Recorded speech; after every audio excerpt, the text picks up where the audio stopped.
आपसे भी कई सांसद ऐसे आए हैं जो घिस घिस के आए हैं, 30,000 वोट से आए हैं, 5,000 वोट से आए हैं। आप अपने बल पे आए हैं, किसी प्रधानमंत्री के नाम पर नहीं। आप अपने बल पे आए हैं कि वो इंसान जो खुद को भगवान समझता है वो भगवान नहीं, सिर्फ इंसान है। जिन्होंने आज एक प्रधानमंत्री को नहीं, आज देश ने एक मजबूत नेता प्रतिपक्ष को चुना है। आज देश ने एक सत्ता को नहीं, आज देश ने एक मजबूत विपक्ष को चुना है। हम बात उठाएंगे उन छोटे दुकानदारों की जिनका दुकान, सालों का दुकान आज टूट जाता है जब एक मंदिर का विस्तार होता है। हम आवाज उठाएंगे उन बच्चों की जो आज रो रहे हैं, सालों की मेहनत आज उनका व्यर्थ हो गया है जब नीट का ये पेपर लीक हो गया है। प्रधानमंत्री मोदी जी के पास दो ही अस्त्र है, एक भय है और भ्रम है। भय वो दिखाते हैं इनकम टैक्स, ईडी और सीबीआई के साथ कि जब विपक्ष जब अपनी बात उठता है तो प्रधानमंत्री को भी, कैबिनेट को भी अध्यक्ष महोदय से संरक्षण मांगना होता है। मैंने ऐसा नजारा पिछले 10 साल में नहीं देखा कि नेता प्रतिपक्ष बोल रहा है, विपक्ष बोल रहा है और गृह मंत्री उठ के बोल रहे हैं कि हमें संरक्षण दो, हमें संरक्षण दो, हमें संरक्षण दो।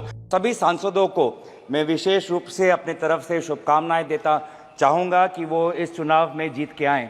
और विशेष रूप से मैं भाजपा के सांसदों को मैं शुभकामनाएं देना चाहता हूं क्योंकि आज इस चुनाव में उनको बहुत कठिनाई का सामना करना पड़ा। इससे पहले दो जो चुनाव हुए, 2024 का चुनाव, 2019 का चुनाव, उन दोनों चुनावों में उन्होंने सिर्फ नरेंद्र मोदी जी के नाम पर वो सत्ता में आए और इस सदन के अंदर आए। लेकिन इस चुनाव में उन्होंने खुद अनुभव किया होगा कि इस बार वोट उनको प्रधानमंत्री नरेंद्र मोदी जी के नाम पर नहीं, अगर वोट अगर आए हैं तो आपके काम और आपके परिश्रम पर आए हैं। आपसे भी कई सांसद ऐसे आए हैं जो घिस घिस के आए हैं, 30,000 वोट से आए हैं, 5,000 वोट से आए हैं। आप अपने बल पे आए हैं, किसी प्रधानमंत्री के नाम पर नहीं, आप अपने बल पे आए हैं। और इसीलिए मैं आपको शुभकामनाएं मैं देना चाहूँगा और याद दिलाना चाहूँगा कि भारत की आवाम इस वोट से ये कहना चाहती है कि वो इंसान जो खुद को भगवान समझता है वो भगवान नहीं, सिर्फ इंसान है। ये संदेश आज देश के जनादेश में हमें दिखाई देता है और मैं धन्यवाद करना चाहूँगा इस देश के आम नागरिकों का जिन्होंने आज एक प्रधानमंत्री को नहीं, आज देश ने एक मजबूत नेता प्रतिपक्ष को चुना है। आज देश ने एक सत्ता को नहीं, आज देश ने एक मजबूत विपक्ष को चुना है और इसीलिए मैं देश के लोगों का आभार प्रकट करता हूं। हम आवाज बन के रहेंगे उन देशवासियों की जिनकी समस्या ना आज इस सदन में व्यक्त होती है, ना अखबारों में व्यक्त होती है। हम आवाज उठाएंगे उन गरीब लोगों की जो आज अस्पताल में लगभग 6-6 साल उनको रुकना पड़ता है पर उनको सर्जरी का अपॉइंटमेंट नहीं मिलता है।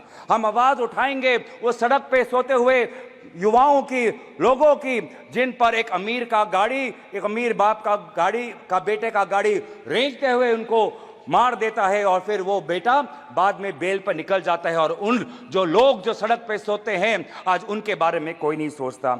हम बात उठाएंगे उन छोटे दुकानदारों की जिनका दुकान, सालों का दुकान आज टूट जाता है जब एक मंदिर का विस्तार होता है।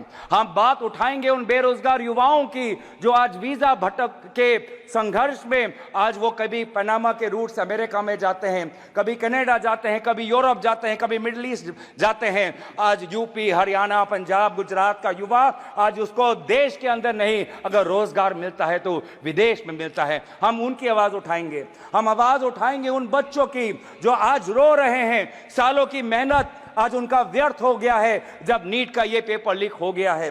हम बात उठाएंगे उन जवानों की जो आज जम्मू में जिनकी आज शहादत हुई है। हम बात उठाएंगे उन ऑनेस्ट टैक्स पेयर्स की जिनका पैसा आज हम देख रहे हैं कि कहीं बिहार पर पुल गिर जाने पर उनका टैक्स पेयर का पैसा व्यर्थ होता है, तो कहीं एयरपोर्ट का टर्मिनल लीक होने पर उनका टैक्स पेयर का पैसा व्यर्थ होता है। पर हमें यह भी पता है कि प्रधानमंत्री मोदी जी अपना रवैया नहीं बदलेंगे। प्रधानमंत्री मोदी जी के पास दो ही अस्त्र है, एक भय है और भ्रम है। भय वो दिखाते हैं इनकम टैक्स, ईडी और सीबीआई के साथ, लेकिन देशवासियों ने इस बार कह दिया है कि हम इनकम टैक्स, ईडी और सीबीआई से डरते नहीं हैं। और दूसरा जो उनका अस्त्र है वो भ्रम का। वो हमने प्रचार में भी देखा बांसवाड़ा में उन्होंने क्या कहा, बांसकाठा में उन्होंने क्या कहा, और जिस प्रकार से प्रधानमंत्री मोदी जी के भ्रम को देशवासियों ने लोकसभा चुनाव में नकारा, उसी तरीके से आज भी आप राहुल गांधी जी के भाषण पर जो भ्रम फैलाने का कोशिश कर रहे हैं, उस कोशिश को भी देशवासी नकारेंगे। कि जब विपक्ष जब अपनी बात उठता है तो प्रधानमंत्री को भी, कैबिनेट को भी अध्यक्ष महोदय से संरक्षण मांगना होता है। मैंने ऐसा नजारा पिछले 10 साल में नहीं देखा कि नेता प्रतिपक्ष बोल रहा है, विपक्ष बोल रहा है और गृह मंत्री उठ के बोल रहे हैं कि हमें संरक्षण दो, हमें संरक्षण दो, हमें संरक्षण दो। ये है ताकत लोकतंत्र की, जहां पे सत्ता पक्ष हो, जहां पे विपक्ष हो।